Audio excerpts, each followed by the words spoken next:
신앙의 열매란 제목으로 주의 말씀의 은혜를 나눕니다.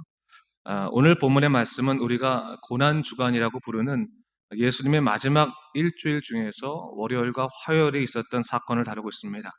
어제 우리가 이미 다루었지만 주님은 승리 입성을 통해서 왕과 선지자로서의 면모를 보이셨습니다. 그리고 오늘 성전 정화 사건을 통해서 참된 제사장으로서의 면모를 드러내고 계시는 것입니다.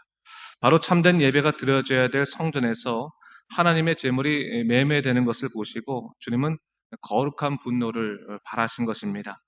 자, 오늘 본문에서 드러난 두 사건이 있죠. 무화과나무 사건과 이 성전 정화 사건. 이 사건은 사실 한 가지 주제로 이어진다고 볼 수 있습니다. 바로 참된 신앙은 어떠한 열매를 내는가, 그것을 이야기하고 있다 볼 수 있죠.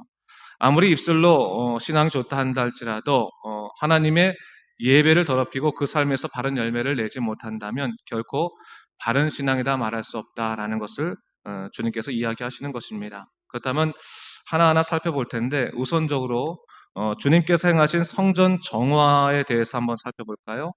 예수님께서 성전에 들어가셨습니다. 그 이유는 성전을 정결케 하시기 위해서였습니다. 그래서 성전 안에서 재물을 매매하는 사람들을 내쫓고 돈 바꾸는 사람들의 상을 업고 비둘기 파는 사람들의 의자를 둘러부셨습니다. 주님이 이러한 모습을 이전에는 찾아볼 수 없었죠. 그런 무서움이 있습니다. 아주 큰 분노를 내신 거고 거룩한 분노를 내신 거죠. 오늘 본문에 나오는 성전의 모습을 좀 잘 살펴보면 주님이 분노를 하신 이유가 잘 나타나 있습니다. 당시 제사장들은 어떻게 보면 정부와 결탁해서 헤롯가하고 결탁을 해서 재물을 독점해서 파는 이권을 당시에 누리고 있었습니다. 그래서 그들은 성전에서만 쓰는 화폐를 만들어서 재물을 드리기 위한 동물을 사게 했고 반세겔의 성전세를 이 성전에서만 쓸 수 있는 돈을 갖고 내게 했습니다. 그렇기 때문에 항상 거기서 돈을 바꿔야 됐고요. 뿐만 아니라 외부에서 가지고 오는 동물들을 제물로 드리지 못하게 하기 위해서 여러 가지 어려운 절차를 만들어냈습니다. 그래서 자기들이 지정한 곳에서 돈을 바꾸고 또 자기가 원하는 제물을 사서 제사를 드리기 위해서 많은 이익을 취득하게 됐습니다. 주님은 이러한 더러운 매매에 분노하셨고 성전 정화를 통해서 하나님의 심판의 하나의 예를 오늘 보여주고 계신 것입니다. 자, 오늘 이 성전 안에서의 이런 일들이 왜 일어났을까요? 하나님의 예배를 이렇게 더럽히는 이런 일들이 어떻게 일어났을까요? 이것은 하나님을 두려워하지 않고 사람을 두려워하고 하나님보다 세상과 돈을 더 사랑했기 때문에 이렇게 된 것입니다. 아무리 겉으로 하나님을 믿는다 할지라도 하나님께 온전한 제사를 드린 척 한다 할지라도 하나님께서는 그 중심을 보시기 때문에 모든 것을 다 아신다는 거죠. 그들이 만일 하나님을 경외하고 그분만을 높인다면 성전은 매매하는 곳이 아닌 기도하는 곳이 되어야 했고 하나님의 은혜를 경험하여 그를 찬미하는 소리가 넘쳐나야만 했던 것입니다. 그러나 당시 성전은 그러지 못했고 그래서 주님께서 보시기에는 그 열매가 다른 열매가 아니라 썩은 열매일 뿐이었다라는 것을 주님께서는 그렇게 생각하신 거죠. 주님은 오늘 본문을 통해서 그들의 삶 가운데 드러나는 아름다운 열매들이 그들의 중심을 드러내고 있음을 사실은 이야기하고 계신 것입니다. 본문에서 예수님이 성전 정화 사건 하시고 나서 어린아이들이 주님을 향해서 호산나 호산나 다윗의 자손이여 찬송하는 것을 보시는데 그 보시는 것을 대제사장과 서기관들도 봤다는 거죠. 근데 예수님이 행하신 일과 여기서 행하신 일을 뭐라고 했습니까? 이상한 일이라고 말했어요. 이상한 일. 자기들이 도대체 이해할 수 없는 이상한 일. 근데 그게 과연 이상한 일일까요? 본인들이 이상한데도 이상한 일과 또 뭡니까? 어린 아이들이 주님을 찬미한 일에 대해서 심히 분노했다, 노했다라고 얘기합니다. 거기에 대해서 16절에서 주님은 이렇게 말씀하시죠. 그렇다. 어린 아기와 젖먹이들의 입에서 나오는 찬미를 온전하게 하셨나이다 함을 너희가 읽어본 일이 없느냐 했어요. 주님은 오히려 그들이 겉으로 아무리 믿음이 있다고 할지라도 그들의 중심을 아셨기 때문에 너희 중심이 과연 순결하냐? 어린 아이들과 젖먹이들의 입에 나오는 찬미, 그들의 그 열매들은 사실은 그들의 중심에서부터 나온 것이기 때문에 그 찬미가 온전해지는 것이다라는 것을 오늘 본문의 말씀을 통해서 드러내주고 있는 거죠. 그래서 영적으로 순결한 자만이 순결한 삶의 열매를 드러낼 수 있음을 이야기하고 계신 것입니다. 이러한 주님의 비유는요, 자연스럽게 다음날 벌어진 무화과 나무의 저주 사건까지 이어지게 되는데, 주님이 이른 아침에 성으로 오실 때 시장하셔서 잎이 무성한 무화과 나무에 가까이 오시게 됩니다. 열매를 먹기 위해서 오신 거죠. 그런데 주님의 기대와 달리 열매는 거기 없었고, 주님은 그때 이 나무를 저주하시는 사건이 나옵니다. 뭐라고 말씀하십니까? 이제부터 영원토록 네가 열매를 맺지 못하리라, 그렇게 말씀하시는데, 말씀하자마자 그 나무가 메말라 버린 것을 볼 수 있습니다. 제자들은 이러한 주님의 행동에 대해서 이상하게 여겼죠. 그리고 주님께 묻기를, 무화과 나무가 어찌하여 곧 말랐나이까? 어떻게 이렇게 갑자기 마를 수가 있습니까? 라고 묻게 됩니다. 그 질문에 대해서 주님께서 이렇게 21절과 22절 말씀에서 말씀하시죠. 한번 보세요, 여러분. 제가 한번 읽어보겠습니다. 예수께서 대답하여 이르시되 내가 진실로 너에게 이르노니 만일 너희가 믿음이 있고 의심하지 아니하면 이 무화과 나무에게 된 이런 일만 할 뿐 아니라 이 산더러 들려 바다에 던져지라 하여도 될 것이요 너희가 기도할 때 무엇이든지 믿고 구하는 것은 다 받으리라 하시니라 했어요. 주님의 대답은 어떻게 보면 좀 약간 차이가 있는, 어떻게 보면 우리가 이해하기에 약간의 차이가 있는 믿음으로 기도한 것에 대한 응답을 갑자기 얘기하고 계신 것을 볼 수가 있습니다. 어떻게 보면 좀 약간 뜬금없는 그런 대답일 수가 있겠습니다. 근데 이게 선뜻 이해가 되지 않을 수 있는데, 앞의 사안과 연결해서 생각해 보면 이해될 수가 있습니다. 사실 무화과 나무가 왜 열매가 없었을까요? 그 이유는 우리가 정확하게는 알 수는 없어요. 아직 때가 되지 않아서인지 혹은 그 나무 자체에 결점이 있었는지는 우리는 알지 못합니다. 근데 분명한 것은 여기 뭐가 있었다는 거예요? 주님이 그 열매를 쓰시고자 하셨을 때 그 나무가 열매를 맺고 있지 않았다는 사실은 분명한 겁니다. 우리가 앞서서 성전 정화 사건에서 주님이 행하신 일을 보는데 그것이 하나님의 심판의 하나의 일부분이라고 말씀드렸습니다. 이것도 마찬가지예요. 여러분, 신앙의 열매라고 하는 것이 단순히 선행이나 좋은 성품만을 의미하는 것은 아닙니다. 본질적으로 신앙의 열매라고 하는 것은 쓰임새가 분명한 것을 얘기하는 거예요.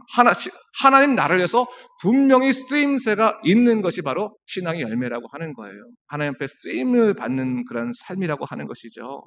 바리새인들과 제사장들이 마땅히 바른 신앙의 열매를 통해서 하나님을 높이고 하나님에게 쓰임 받아야 됐지만 그들은 쓰임 받지 못했어요.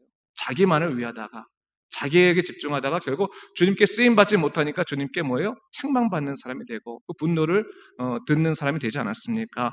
그런 것처럼 이 무화과 나무도 마찬가지였다는 거예요. 쓰임을 받아야 될 마땅한 열매를 맺어야 될 무화과 나무가 어떠한 이유든지 주님이 오셨을 때 쓰임받지 못한다면 그때는 어떤 때라는 거예요? 심판의 때다라는 것을 성경에서 이야기해주고 있는 겁니다. 그러면서 주님이 되면 신앙의 열매로서의 응답을 말하는데, 그렇다면 이것이 결국 어떤 것과 연결되냐면, 그렇다면 마땅히 믿음을 가졌다면 하나님께서 이루시는 영적인 열매와 능력이 있어야 되는데, 만일 믿음이 있고 의심만 하지 않는다면 무화과 나무에게 일어난다는 이런 일뿐만 아니라 이 산더러 들려 바다에 던져지라 해도 그 일은 너에게 이루어지게 될 것이다 라는 것을 얘기하고 있는 거예요. 만일 하나님께서 너희가 그 믿음의 열매를 바르게 사용하신다 한다면 그런 놀라운 일들은 일어날 것이다 라는 것을 얘기하는 거죠. 그래서 참다운 믿음의 열매는 이처럼 우리의 한계를 뛰어넘는 열매의 역사를 이루어야 되는 것이다 라는 것을 이야기하면서, 그런 의미에서 여러분 22절에 너희가 기도할 때 무엇이든지 믿고 구하는 것은 다 받으리라 말씀하신 거죠. 이것은요, 단지 기도만 하면 다 응답된다 이런 말씀을 하시는 것이 아니라, 그런 뜻이 아니라 믿음에는 반드시 열매가 있기 때문에 이것에는 반드시 영적인 응답 또한 포함되어 있다라는 것을 얘기하고 있는 거예요. 이게 참 중요한 말인 것 같아요. 여러분, 우리는 무조건 신앙의 열매를 어떤 거로 생각하고 있는지 좀 생각해 볼 필요가 있어요. 신앙의 열매의 가장 중요한 것은 뭡니까? 오늘 본문에 나온 것처럼 하나님께 쓰임받는 삶이라는 거예요. 쓰임받는 삶. 쓰임을 받아야 되는 것이 있는 것이고 하나님의 영광을 높여드리는 일들이 되어야 된다는 것이 우선적이고, 여러분, 우리가 예를 들어서 내가 믿음 생활 잘해서 축복받았습니다. 그래서 내가 이 해결되지 못한 일을 해결하게 됐고 또 삶에 이렇게 풍요를 이루게 되었습니다 라고 했을 때, 그 하나님께서 허락하신 그 풍요로운 삶이라고 하는 것 자체가 나만을 위해서 쓰여지게 된다면 그것은 뭐예요? 바른 신앙의 열매가 될 수가 없다는 거예요. 하나님의 뜻에 의해서, 하나님의 뜻에서 그 하나님 원하시는 곳에 쓰임 받게 됐을 때 그때서야 바른 열매가 된다라고 하는 것이죠. 근데 그 바른 열매가 되었을 때 증거는 뭐냐? 바른 믿음이라는 거예요. 믿음에 대한 바른 응답이 이루어진 것이다라고 하는 것이죠. 그런 의미에서 바른 너희가 믿음만을 갖고 있다면, 하나님께서 너희가 온전한 믿음을 허락하시면 한다면 반드시 거기는 열매를 맺는다. 너희가 하나님께 믿음으로 구하는 것마다 너희가 응답되는 것이다라는 것을 확실히 얘기해 주시는 거예요. 여러분, 예수님이 말씀하신 것 중에서 이런 말씀하시잖아요. 너희가 구하여도 받지 못하는 이유는 뭐예요? 너희가 정욕대로, 욕심대로 기도했기 때문이다라고 말씀하시잖아요. 그렇죠? 그 말은 뭐예요? 그것은 신앙의 열매를 하나님께 드리는 것이 아니라 자기 자신에게 드리려고 하기 때문에 거기는 응답이 없는 것이고, 하나님께서는 반드시 당신의 뜻대로 기도하고 믿음으로 기도한 자에게는 뭘 주신다고요? 응답을 허락하여 주신다는 거죠. 그리고 그것을 통해서 당신이 살아계시고 역사하시고 놀랍도록 인도하신다는 것을 보여주신다는 거예요. 무엇을 통해서? 우리의 고백을 통해서요. 고백을 통해서. 바로 그런 의미까지 이게 연결이 좀 돼야 되는 거예요. 왜냐하면 이게 그냥 바로 읽으면 갑작스럽게 이게 무슨 말씀하시는 건지 이해가 되지 않을 수도 있지만, 이 말씀은 그런 식으로 연결이 되는 겁니다. 자, 그렇다면 오늘날 우리 상황으로 좀 돌아가야 되겠죠. 우리에게 있어서 신앙의 열매는 무엇인가라고 하는 거예요. 내 삶에 있어서 영적인 일들에 있어 열매가 있을 수 있지 않습니까? 여러 가지 열매가 있을 수 있겠죠. 삶의 변화도 있을 수가 있겠고, 또한 또 인생의 형통도 있을 수가 있겠고요. 아니면 기도의 응답도 있을 수도 있겠고요. 그 모든 것들이 혹시 내 자랑으로 사용되고 있나? 하나님의 영광으로 사용되고 있나? 생각해 봐야 돼요. 가끔 가다가 우리 이런 경우도 있어요. 신앙의 열매 중에서 하나님께서 보여주신 증거들이 있는데, 그 증거가 하나님을 높이는 데 사용되지 않고 자기를 높이는 데 사용되는 경우들도 있어요. 내가 옛날에 이래 기도했더니 이렇게 응답하셨는데, 내가 하나님께 충성을 다했기 때문이고, 나는 영적으로 뛰어난 사람이고, 나는 이렇게 영적으로 다른 사람보다 훨씬 나은 사람이고, 이거는 뭐냐면 사실은 뭐예요? 하나님의 영광에 사용되는 게 아니라 내 자신의 영광을 위해서 사용되는 것 아니겠습니까? 근데 때때로 우리가 하나님께서 정말 사방에 막혀서 도무지 어떻게 할 수 없을 때 하나님께서 길을 열어주셔서 하나님께서 놀랍도록 역사하신 거 있으면, 이게 뭐예요? 다른 사람한테는 내 하나님께서 이렇게 하신 하나님께서 당신은 분명히 이렇게 하실 것입니다라고 하는 그 위로의 말과 또 증거의 말이 되었다면, 그것은 뭐예요? 쓰임받는 열매라고 하는 것이죠. 열매라고 하는 것이죠. 근데 놀라운 것은 뭐냐면, 그 믿음으로 하나님께서 내 삶을 온전히 이끄시고 또 나를 통해서 하나님 나라의 영광을 위해서 사용하신다는 것을 믿고 구하게 되면, 하나님께서는 어떻게 된다는 거예요? 이 무화과나무가 이렇게 말라진 그런 단순한 기적뿐만 아니라 이 산을 들어서 저 산으로 옮겨져라고 하는 그 놀라운 일들까지 너의 삶 속에서 목격하게 되고 이루어지게 될 것이다라는 것을 분명히 얘기하고 있습니다. 이것은 우리에게 굉장히 큰 약속입니다. 믿음으로 산다는 것이 결국 우리에게 어떠한 놀라운 일들이 이루어지는 것인가를 보여주는 거죠. 여러분, 믿음으로 기도하지 않기 때문에, 바른 신앙이 아니기 때문에 응답되지 못하는 것을 믿음으로 기도해도 내가 응답받지 못한다고 생각하면 안 되는 거예요. 하나님 뭐예요? 믿음으로 기도하면 반드시 응답받는다. 그러나 그것이 참 믿음이냐 참 믿음이 아니냐는 바로 너희 마음속에 성령께서 임재하시는가 임재하지 아니하신가로 알 수 있는 것이고, 또 너희의 열매가 하나님을 향해서 쓰여지지 않는 이상은 그것은 바른 신앙의 열매라고 말할 수가 없는 것이다라는 것을 얘기하고 있는 것이죠. 그래서 오늘 다시 한번 이것을 보면서 여러분 한번 여러분의 삶을 한번 돌아보십시오. 하나님께서 도우셔서 내 삶에 이렇게 많은 것들을 허락하셨다. 뭐 여러 가지 있을 거 아닙니까? 가정의 화목부터 시작해서 경제 문제도 있을 수 있고, 믿음의 내 신앙의 깊이도 있을 수 있겠고, 여러 가지 삶의 고백도 다 있을 수 있을 거예요. 그것이 쓰임받는 열매인가? 아니면 나만을 혼자 가지고 있는 열매인가? 분명 쓰이는 것 같아요. 출애굽기 보면 만나가 나오죠. 만나, 그렇죠? 만나는 하나님의 축복이에요. 하늘에서부터 떨어지는 축복 아닙니까? 만나의 뜻이 뭐예요? 이게 뭐냐? 무엇인지 알 수 없는 것 아니겠습니까? 근데 그 만나가 이스라엘 백성 40년간 먹여 살렸어요. 그렇죠?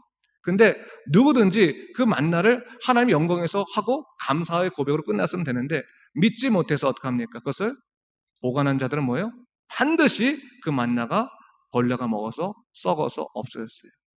마찬가지, 신앙의 열매도 마찬가지예요. 하나님께서 주신 달란트나 또 신앙의 열매들을 하나님 나라를 위해서 사용하라고 한다면 그 열매는 반드시 뭐가 되는 거예요? 하나님의 영광을 위해서 덮이는 그런 믿음의 증거가 되지만, 그것을 나만을 위해서 가지고 있다면 뭐예요? 썩어 없어질 것들이 될 수밖에 없다는 거죠. 바리새인들 여기 서기관들 얼마나 여기 귀한 사람들입니까? 사실은 저기 제사장들. 근데 그들이 그 주의 말씀을 맡은 사람들이, 믿음을 가진 사람들이 자기의 영광을 위해 사용되게 됐을 때 예수님을 대적하고 예수님을 오히려 죽이는 역할을 한 사람이 되지 않았습니까? 만약 그들이 하나님의 영광을 위해서만 살아가게 되었다면 아마 그들은 예수님의 제자의 가장 중요한 부분을 담당한 사람이 되지 않았을까, 그런 생각을 해보게 됩니다. 다시 한번 오늘 말씀을 보면서 우리의 바른 신앙의 열매, 또한 하나님께서 우리의 삶을 통해서 우리의 마음속에 오셔서 어떻게 하실까? 성전 정화를 하실까? 아니면 우리를 기뻐하실까? 돌아보면서 다시 한번 믿음으로 살아간 여러분 되시기를 주님의 이름으로 축원합니다.